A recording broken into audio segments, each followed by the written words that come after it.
जय माँ कामाख्या। आज का हमारा जो ये विषय है विद्वेषण का, दो शत्रु के बीच में कैसे झगड़ा करवा दे। यानी कोई शत्रु आप पे बीच पड़ रहा है और वो इकट्ठा एक समूह में आप पे हमला कर रहा है, तो ऐसे शत्रु को बगैर किसी मंत्र का, बगैर किसी आडंबर का, पाखंड का, बगैर किसी ताम झाम का कैसे उसको घुटने पे ला दें, कैसे उसे बर्बाद कर दें, तो कैसे करेंगे आप, क्या तरीका है। तो आइए आज इसी विषय पे मैं तांत्रिक गुरु शशि भैरव आप सभी के साथ चर्चा करने वाला हूँ। तो आप सभी वीडियो को जब पूरा देखेंगे तो ही मज़ा आएगा, नहीं तो स्किप करके और फटाफट भागने वाले को समझ में भी नहीं आएगा, कोई फ़ायदा भी नहीं होने वाला है। ज्ञान लेने के लिए थोड़ा समय देना पड़ता है, क्योंकि पैसे तो लग नहीं रहा, वीडियो के माध्यम से ज्ञान को ले रहे हैं, तो ज्ञान को ले रहे हैं तो थोड़ा वीडियो को पूरा देखिए, तो एक एक बारीकी को आप समझेंगे। तो आपको क्या करना है कि सपोज करिए कि कोई व्यक्ति आपसे बहुत बीच पड़ रहा है, पैसे में, ताकत में आपसे बहुत ज़्यादा है, तो आप तो लड़ नहीं सकते हैं। तो आचार्य चाणक्य कहते हैं कि जब दुश्मन बीच पड़े तो दुश्मन को दुश्मनों के बीच में झगड़ा करवा दो, लड़ाई करवा दो, मतलब दोनों को आपस में ही इतने लड़वा दो जिस प्रकार से शुंभ निशुंभ को आपस में लड़वा करके माता ने उसका नाश कर दिया। समझ रहे हैं? आपस में दोनों भाइयों को लड़वा करके खुद को ही नाश कर दिया। मतलब ये माया जो है ना, ये माया आपस में दो शत्रुओं को, दो व्यक्तियों को आपस में लड़ा देता है। तो ठीक उसी प्रकार आपको क्या करना है, एक जानवर होता है जिसका नाम है, बहुत जगह सेही बोलते हैं, बहुत जगह शाही बोलते हैं, छोटा सा नेबला टाइप का जानवर होता है। उसके पीठ पे पूरा कटीला, एकदम इतने बड़े बड़े कटीला कांटा होता है। एक्चुअली उसको प्रोटेक्शन के लिए भगवान ने वैसा उसको नेचुरल विटनेस दे रखा है। जब आप हमारे स्क्रीन पर उस जानवर के स्वरूप को देखेंगे, फोटो को देखेंगे, तो समझ में आ जाएगा। तो आपको क्या करना है कि मंगलवार के दिन या शनिवार के दिन आप जाइए, उस कांटे को प्राप्त करिए।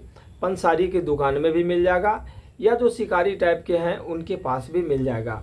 आप वहाँ से ले जाइए, पंसारी की दुकान से एक सेही का कांटा ले आइए, सेही का कांटा ले आइए।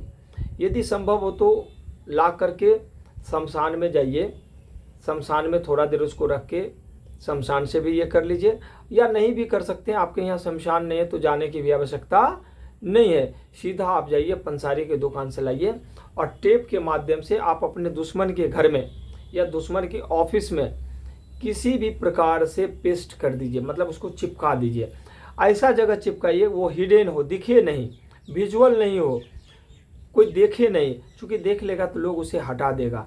जैसे ही ये रहेगा, विश्वास कीजिए, ये अपने कुछ ही सेकंड, कुछ ही मिनट, कुछ ही घंटों में ये अपना कर्तव्य दिखाना शुरुआत कर देगा। अब उस घर में तू मैं से होते होते कम मामला, वाद विवाद, मार पीट सब पे आ जाएगा। आप दुश्मन खुद में ही इतने मस्त हो गए हैं लड़ने में, तो आपसे क्या लड़ाई करेगा, आपसे लड़ नहीं सकता है।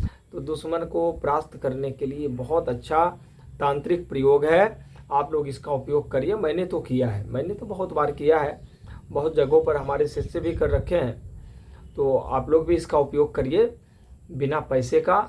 10, 20, 50 रुपये में आपके दुश्मन इतने परेशान हो जाएंगे, खुद में ही कटेंगे, मरेंगे, लड़ेंगे, आप पे ध्यान ही नहीं रहेगा उसका, बाद में आपसे शत्रुता छोड़ देंगे। तो आप क्या करें, उस कांटे को निकाल दें वहाँ से। नहीं निकालेंगे तो उसके घर में तबाही मची रहेगी। तो एक अच्छे इंसान होने के नाते आपका भी दायित्व तो बनता है कि जब आपका काम बन जाए तो उस चीज़ों को आप हटा दीजिए, नहीं तो इसका साइड इफ़ेक्ट भी होगा।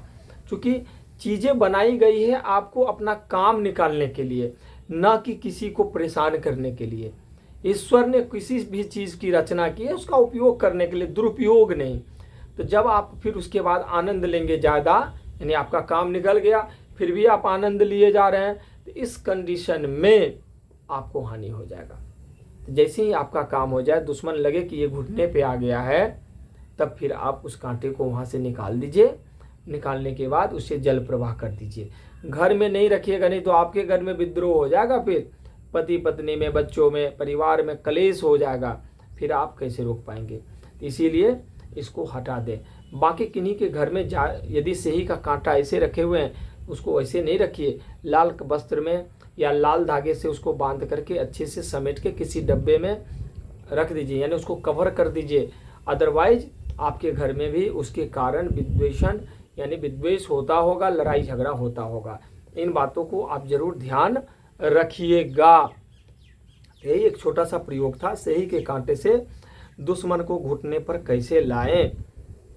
तो मंगलवार या शनिवार को ये कर दीजिए। अष्टमी अमावस्या को भी कर सकते हैं।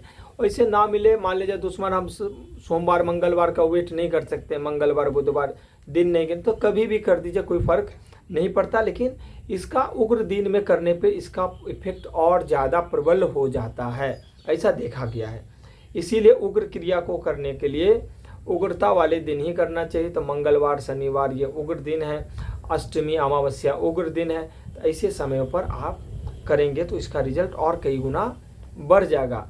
अदरवाइज आपको जब समय मिले चुपके से बिना किसी को बताए हुए, प्रयोग करते समय भी नहीं बताए, प्रयोग करने के बाद भी नहीं बताए, आप जा करके इसको चिपका दीजिए उसके घर में किसी भी प्रकार।